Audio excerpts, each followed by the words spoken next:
आरंभ में ही स्पष्ट कर दूं, यह कहानी नहीं है। कल मैंने उसे सपने में न देखा होता तो शायद मेरी लेखनी गतिशील भी न होती। हठात कल रात वह चुपचाप आकर मेरे पायताने बैठ गई थी, उसी वधू वेश में जिसमें उसे आज से 10 वर्ष पूर्व इसी फ्लैट में देखा था। न उसने कुछ कहा, न हिली, न डुली। फिर अपनी दोनों मेहंदी लगी गोरी हथेलियां मेरे सामने फैलाकर वह फक से हंस दी। मैं हड़बड़ाकर उठ बैठी। सपना टूट गया, किंतु सपने का आतंक नहीं गया। 10 वर्ष पूर्व भी मैं इसी फ्लैट में रहती थी। नीचे के फ्लैट की गृहस्वामिनी एक दिन अचानक मेरे पास एक छोटी सी याचना लेकर उपस्थित हुई। उनकी बड़ी बहन एवं भगिनी पति अपनी पुत्री का विवाह करने उनके फ्लैट में आ रहे थे। क्या मैं उन्हें कुछ दिनों के लिए अपने 2 कमरे दे सकूंगी? वैसे अपने एकाकी जीवन में मुझे किसी प्रकार का व्याघात अच्छा नहीं लगता, किंतु प्रतिवेशियों के प्रति सामाजिक कर्तव्य बोध ने, साथ साथ किसी की भी कन्या के विवाह में यह सामान्य सा सहयोग देने की बलवती इच्छा ने स्वयं मेरी सुविधा असुविधा को पीछे ढकेल दिया। मैंने स्वीकृति दे दी। विवाह तिथि आसन्न थी। इसी से देखते ही देखते अतिथियों की भीड़ जुटने लगी।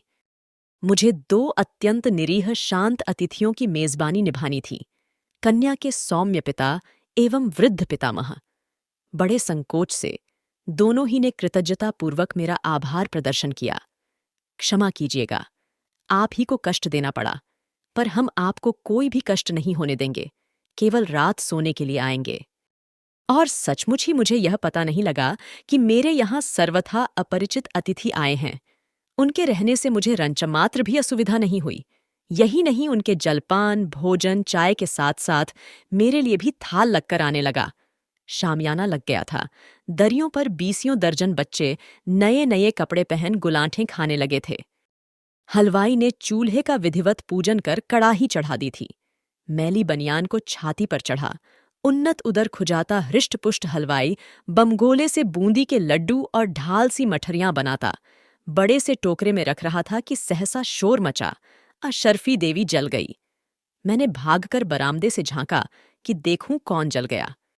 हलवाई बड़बड़ा रहा था, सब हरामखोर हैं। अब देखिए भाई साहब, 2 मिनट के लिए इन्हें कड़ाही सौंपकर सुरती खैनी खाने गया कि जलाकर राख कर दी। फिर उसने एक जली स्याह मठरी को निकालकर पास खड़े कारीगर को डांटा। अब खड़ा मुंह क्या ताक रहा है, जरा सी राख ला तो कोयलों पर डाल, आंच मंदी करूं। कौन अशर्फी देवी जली कृष्णा?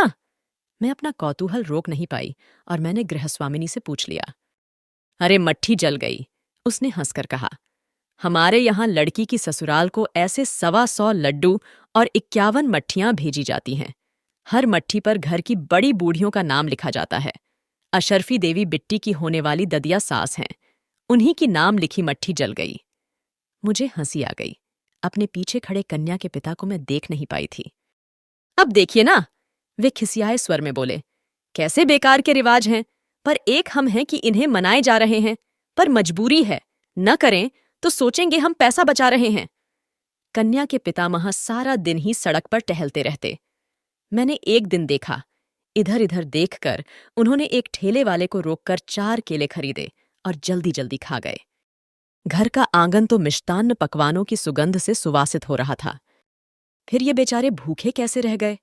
कन्या के पिता को नीचे जाने में जरा भी विलंब होता तो नीचे से कर्कश स्वर में कन्या की मां अधैर्य से पुकारने लगती, सोते ही रहोगे क्या? अमीनाबाद से रजाई का बक्सा कौन लाएगा मेरा बाप? मैं स्तब्ध रह गई थी, यह जानकर भी कि पति एक सर्वथा अपरिचित गृह का अतिथि है और मेजबान भी बरामदे में खड़ी है। ऐसी औद्धत्यपूर्ण अशालीन भाषा का प्रयोग। असल में अचानक ही विवाह तिथि निश्चित हुई। उस पर वर पक्ष का आग्रह था कि हम लखनऊ आकर ही विवाह करें। इसी से बेचारी कुछ घबरा गई है, उस पर हाई ब्लड प्रेशर है, आप अन्यथा न लें।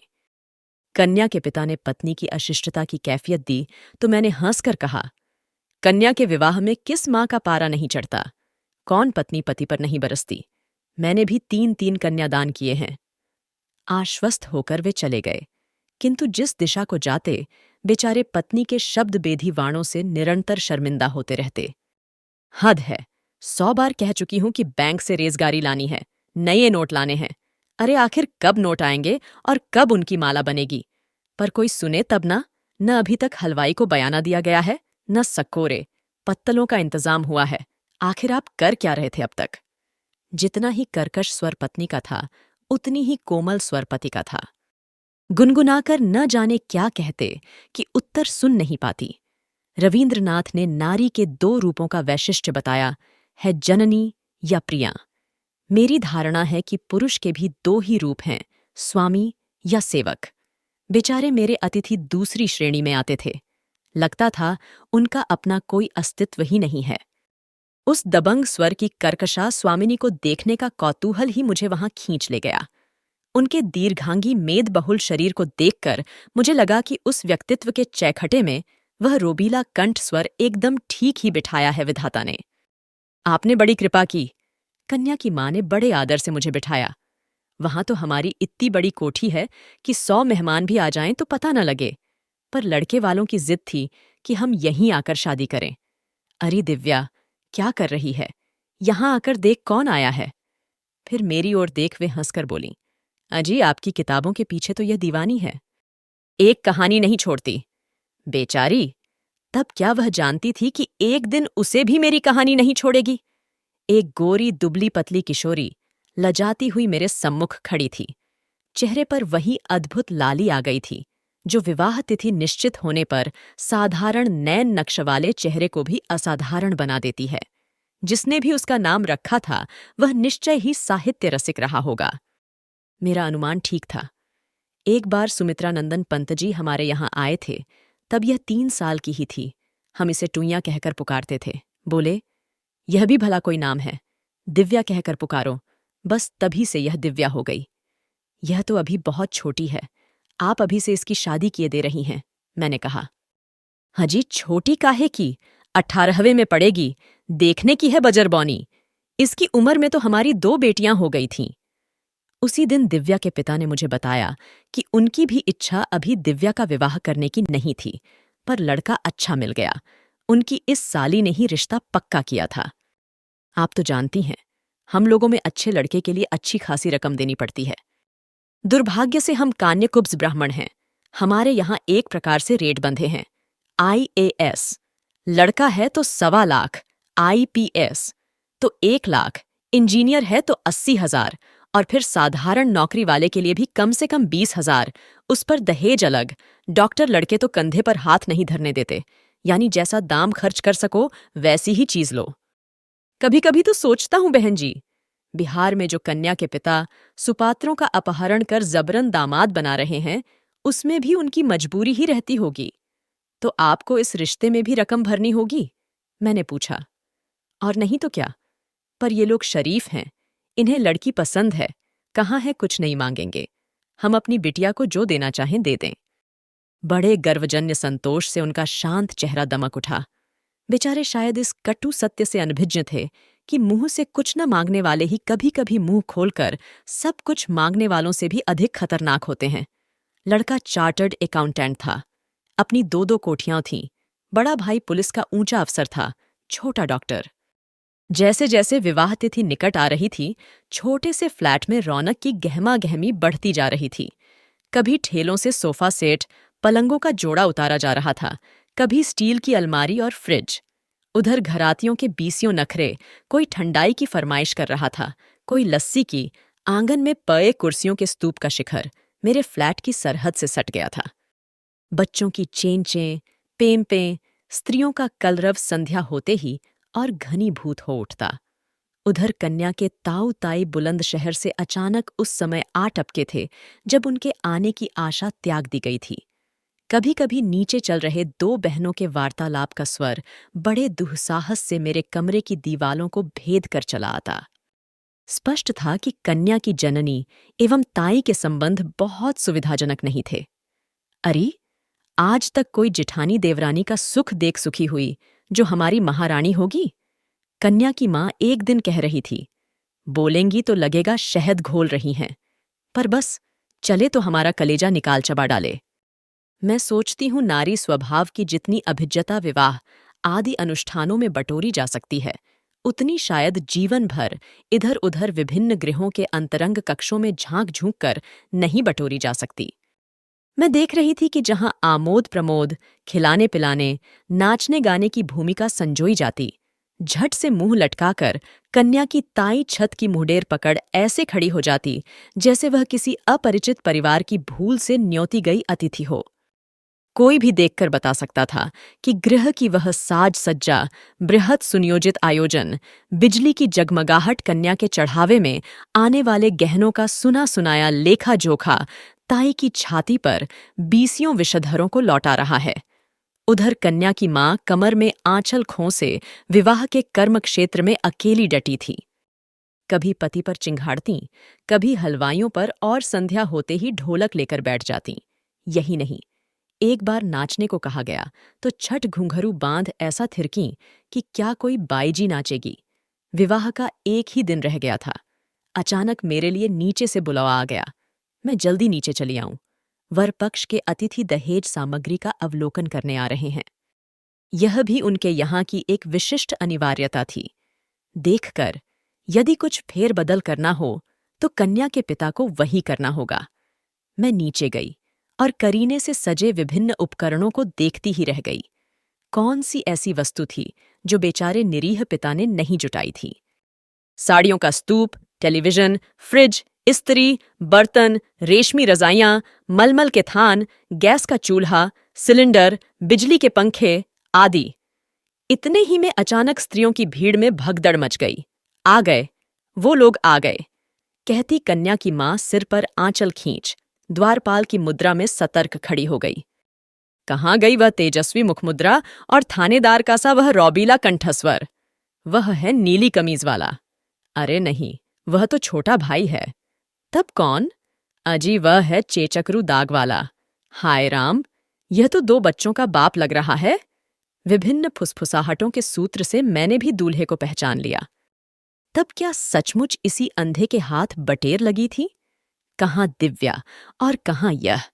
किसी मांसहीन कंकाल को ही जैसे किसी ने पहना ओढ़ा के भेज दिया था। हाथ में छड़ी लिए, पगड़ी बांधे ससुर ऐसे चले आ रहे थे जैसे कोई राज प्रमुख प्रजा के बीच से गुजर रहा हो। देखिए समधी जी, साड़ियों के स्तूप की ओर वर के पिता ने छड़ी घुमाई। हमारे घर की रुचि जरा सोफियानी है। वे ये सब तड़क भड़क बनारसी कभी नहीं पहनेंगी। ये सब हटाकर कांजीवरम और चंदेरी गढ़वाल रखवा दें। यही फरमाइश मेरी लड़कियों ने भी की है। छड़ी से उन्होंने साड़ियों को ऐसे उथल पुथल दिया जैसे कोई स्वास्थ्य निरीक्षक सड़क की पटरी पर सड़ी गली सब्जी या खुले कटे तरबूज का ठेला उलट देता है। मुझे बहुत बुरा लगा। यह भी कोई तरीका है? कन्या पक्ष के इतने अतिथियों के सामने कन्या के पिता का ऐसा अपमान अलग ले जाकर भी तो कह सकते थे। कन्या के पिता अंत तक हाथ जोड़े ऐसी व्यर्थ कृतज्ञ मुस्कानें बिखेरते रहे जैसे कह रहे हों, आपकी जूती मेरा सिर। चलते चलते सहसा वर के पिता मुड़े। हमने तो आपसे कह ही दिया है, हम कुछ नहीं लेंगे। द्वाराचार में हमारा और हमारे अतिथियों का स्वागत ठीक ठाक रहे, बस इसी का ध्यान रखिएगा। बस इसी आदेश के गूढ़ अर्थ को बेचारा कन्या का पिता ग्रहण नहीं कर पाया। स्वागत तो अच्छा ही किया, अतिथियों के कंठ में अजगर से बड़े फूलों के हार भी पड़े, गुलाबजल का छिड़काव भी हुआ। वर के लिए कहीं से मर्सिडीज भी लाकर फूलों से भरपूर सजाई गई। आमिष, निरामिष व्यंजन, विदेशी सुरा के कैरेट, क्या नहीं किया बेचारे ने। लड़की विदा होने लगी तो माँ और मौसी को रोते रोते गश आ गया, पर पिता हाथ बांधे समद्धि के सामने ऐसे खड़े हो गए जैसे दीनहीन चौकीदार हों। एक ही रात में उनका दमकता चेहरा स्याह पड़ गया था। आप लोगों के स्वागत में कोई त्रुटि हुई तो क्षमा करें, उन्होंने धीमे स्वर में कहा। समद्धि की आंखों से अभी तक रात की खुमारी नहीं उतरी थी। काले चेहरे पर आरक्त आंखें इंजन के अग्नि स्तूप सी चमक रही थीं। एक ही आनन को दशानन की अहंकारी मुद्रा में हिलाते हुए बोले, क्या त्रुटि रह गई है? यह भला हम अपने मुंह से क्या कहें? हम तो आपके मेहमान हैं। पर हां, यह जो 500 आपने द्वाराचार में रखे हैं, यह लीजिए। इन्हें आप हमारी ओर से नाई, धोबी, मेहरी और सालियों को बांट दें। अपमान से कन्या के पिता का चेहरा स्याह पड़ गया। मैं वहीं खड़ी थी। एक क्षण को उस निरीह व्यक्ति का अपमान स्वयं मेरा अपमान बन गया। जी में आया। नोटों की गड्डी, जिसे वर के पिता बरबस उनके हाथों में ठूंस रहे थे, छीनकर उन्हीं के मुंह पर दे मारूं। पर मुझे किसी के व्यक्तिगत कर्मक्षेत्र में कूदने का अधिकार ही क्या था। रात को वे नित्य की भांति चुपचाप अपने कमरे का ताला खोल रहे थे कि मैं टेलीफोन की घंटी सुनने आई। उन्होंने निरीह दृष्टि से मुझे देखा और सिर झुका दिया, जैसे दोपहर की उस भद्दी घटना का समग्र उत्तरदायित्व उन्हीं का हो। चलिए, सब कुछ निर्विघ्न संपन्न हो गया। आपको बधाई भी नहीं दे पाई। वे एक पल को चुप खड़े रहे, फिर रूंधे गले से बोले, आप तो सब सुन ही रही थीं। कैसे विचित्र लोग हैं। पहले स्वयं कहा कि कुछ नहीं लेंगे, केवल कन्या के हाथ पीले कर उन्हें सौंप दें। अब चलते चलते पैंतरा बदल लिया। मुंह खोलकर कहते तो हम उनकी वह मांग भी पूरी कर देते। अब दिव्या की चिंता लगी रहेगी, बहुत भोली है। आज पिताजी ने वह सब नाटक देखा तो नाराज होकर कानपुर लौट गए। बोले, कसाई को गाय थमाना हमने नहीं सीखा, तुम और बहू ही यह लेन देन निभाते रहो, हम चले। आप चिंता न करें, सब ठीक हो जाएगा। ऐसी सुंदर लड़की है आपकी, वो लोग गुण रूप देखकर अपनी सब मांगें भूल जाएंगे। अब कभी कभी सोचती हूं, नारी होकर भी मैं उन्हें एक नारी के प्रति हो रहे अन्याय का विरोध करने को क्यों नहीं उकसा पाई। क्यों नहीं कह सकी कि जो सगाई में ही ऐसे नीच लोलुप स्वभाव का परिचय दे गया, उसे क्यों अपनी कन्या सौंप रहे हैं आप? अभी क्या बिगड़ा है, तोड़ दीजिए यह सगाई। विवाह हुआ था और बड़ी धूम से हुआ था। इसी से थकान उतारने में भी कन्या पक्ष को 3-4 दिन लगे। फिर अचानक एक दिन कन्या के पिता मुझसे विदा लेने आए। उसी दिन साली के यहां से डेरा डंडा उखाड़ वह प्रवासी परिवार चला गया। मैं उन्हें पहुंचाने बाहर तक जाकर लौट रही थी कि देखा, उनकी दीवार पर 2 दुबली पतली हल्दी सनी हथेलियों की छाप बनी है। हमारे यहां ससुराल जाने से पहले लड़की यही छाप मायके की दीवार पर लगा जाती है। दिव्या की मौसी ने कहा, मन न जाने कैसा हो गया। क्या पुत्री का यह स्मृति चिद्ध सदा अम्लान रह पाएगा? धीरे धीरे प्रत्येक वर्ष की पुताई के साथ साथ वह छाप धुंधली पड़ती रेखा मात्र रह गई थी। दिव्या के मौसा की बदली हुई, वहां दूसरा परिवार आ गया। उन्होंने दीवाल पर डिस्टैंपर करवाया और पूरे फ्लैट का नक्शा ही बदल दिया। एक दिन दिव्या की मौसी मिल गई। दिव्या कैसी है? मैंने पूछा। उस मासूम चेहरे को मैं भूल नहीं पाई थी। वह अब कहाँ है? एक लंबा सांस खींचकर उन्होंने कहा, क्या? विवाह के 4 ही महीने बाद गैस पर खाना बना रही थी। नायलॉन की साड़ी पहने थी। आंचल में आग लगी मिनटों में ही झुलस गई। दूसरे ही दिन खत्म हो गई। भारी मन से मैं घर लौटी। दीवार देखते ही वे धूमिल हथेलियां जैसे वह खोलकर मेरे सामने खड़ी हो गई। पर क्या सचमुच ही उसका आंचल अनजाने में आग पकड़ बैठा था? उसकी विदा के क्षण उसके ससुर का उग्र कंठस्वर फिर कानों में गूंज उठा। क्या त्रुटि रह गई है? यह भला हम क्या बताएं? उसी त्रुटि को बताने तो कहीं उस दशानन ने उस फूल सी सुकुमार लड़की की हल्दी लगी हथेलियों की छाप सदा सदा के लिए मायके की दीवार से नहीं मिटा दी? पर ऐसा कुछ हुआ होता तो उसकी मौसी कुछ तो बताती। पर जो मौसी नहीं कह पाई, वह स्वयं उसकी मां आकर बता गई। किसी वकील की राय लेने लखनऊ आई थी, मुझसे मिलने भी चली आई। मुझे देखते ही रोने लगी। आपके ओंटोग्राफ लेगी, कहती रही। शादी के भब्बड़ में सब भूल गई। मार डाला कसाईयों ने, मैं भी नहीं छोड़ूंगी। मेरी कोख बलबला रही है बहन। खबर पाते ही मैं अस्पताल भागी। लड़की तड़प रही थी। बहन ने कहा, जी तुम मत जाओ, देखा नहीं जा रहा है। पर मैंने उसे धकेल दिया। ऑफ। मेरी सोने की छड़ी जलकर कोयला बन गई थी। थोड़ा थोड़ा होश था।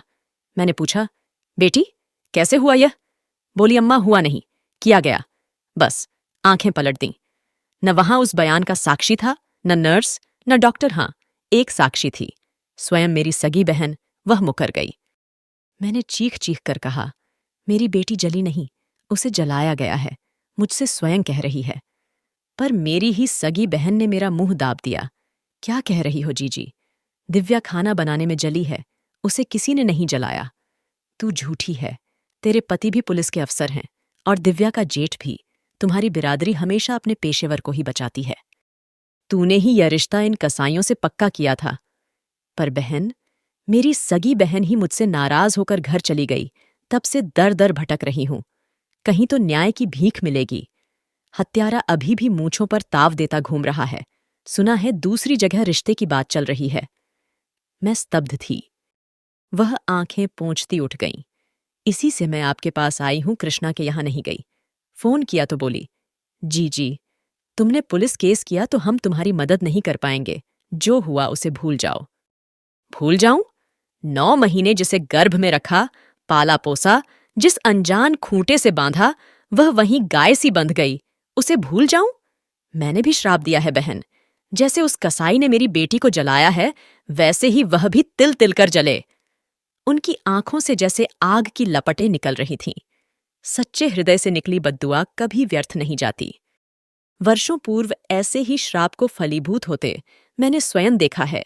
अल्मोड़ा के ही एक ऐसे सच्चे ब्राह्मण के श्राप ने क्या तत्कालीन जेलर को रात बीतते न बीतते छुटकियों में निष्प्राण नहीं कर दिया था? कुमाऊं केसरी बद्रीदत्त जी तब स्वतंत्रता संग्राम में जेल में बंदी थे।